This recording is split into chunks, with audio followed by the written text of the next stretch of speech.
और तस्वीर इस वक्त आपके सामने न्यूज 24 पर है। गुजरात के अहमदाबाद की तस्वीरें, जहां पर प्रधानमंत्री नरेंद्र मोदी इस वक्त निकले हुए हैं। रोड शो यूएई के राष्ट्रपति मोहम्मद बिन जायद के साथ प्रधानमंत्री नरेंद्र मोदी का यह रोड शो इस वक्त अहमदाबाद की सड़कों से होकर गुजरता हुआ। लगातार तस्वीरें इस वक्त आपके सामने। मोहम्मद बिन जायद अहमदाबाद पहुंचे हुए हैं। इससे पहले प्रोटोकॉल तोड़कर प्रधानमंत्री नरेंद्र मोदी स्वागत करने पहुंचे थे मोहम्मद बिन जायद का, और अब मोहम्मद बिन जायद के साथ अहमदाबाद में इस वक्त रोड शो करते हुए प्रधानमंत्री नरेंद्र मोदी की ये तस्वीरें इस वक्त आपके सामने न्यूज 24 पर हैं। 3 दिनों का गुजरात का यह दौरा प्रधानमंत्री नरेंद्र मोदी का, और ये देखें, वेलकम टू गुजरात, स्वागत किस अंदाज में वहां पर अहमदाबाद के लोग, गुजरात के लोग कर रहे हैं इस वक्त यूएई के राष्ट्रपति मोहम्मद बिन जायद का वाइब्रेंट गुजरात समिट, जो कि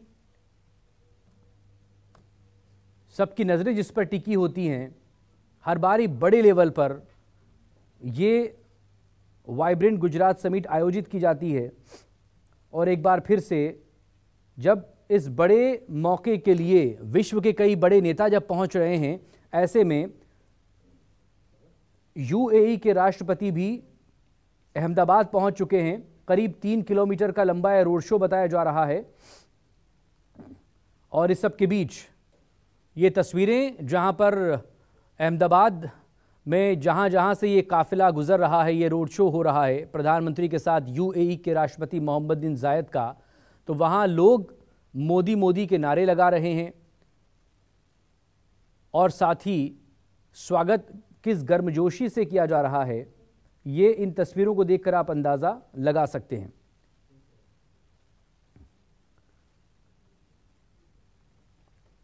और ये देखें, ये वही तस्वीरें हैं जिसका इंतजार किया जा रहा था।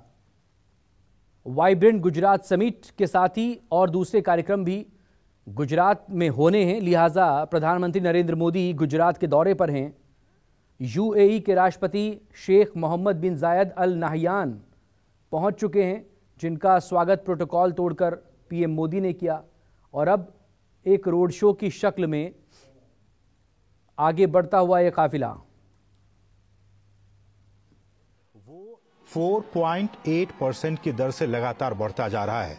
लेकिन हम सभी जानते हैं, और जब ये दोनों नेता मिलेंगे, आपसी बातचीत होगी, एमओयूज पे एग्रीमेंट होंगे, तब बहुत सारे ऐसे क्षेत्र होंगे जिस पर की समझौते हो सकते हैं, जिस पर बातचीत हो सकती है।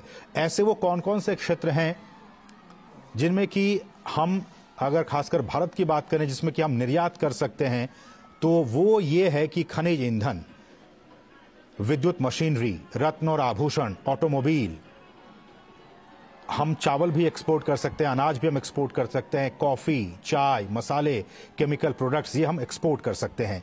लेकिन भारत और यूएई के जो संबंध हैं वो 3 ईज पर, विशाल, इस बात को आप ध्यान से समझिएगा कि 3 ईज पर कहते हैं कि आधारित है। एनर्जी, इकोनॉमी और एक्सपैट्रिएट, मतलब जो अप्रवासी भारतीय हमारे वहां रहते हैं।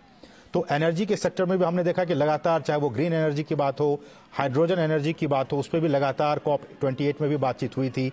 इकोनॉमी के लेकर हम बात कर ही रहे हैं, और अप्रवासी भारतीय जो 34% के 34% वहां की आबादी में वहां पे हैं, ये सारे 3E फैक्टर्स बहुत ही महत्वपूर्ण हैं, स्तंभ कहे जा सकते हैं भारत और यूएई के संबंधों के बीच। बिल्कुल ठीक कहा आसिम आपने, और ये जो तमाम चीजें हैं, तस्वीरें लगातार इस वक्त आपके सामने, जहां पर वाइब्रेंट गुजरात समिट में विदेश के भी बड़े जो राष्ट्राध्यक्ष हैं वो पहुंच रहे हैं, और इसी सिलसिले में Mohammed bin Zayed al Nahyan vibrant Gujarat global summit के उद्घाटन से पहले यहां पर पहुंच चुके हैं।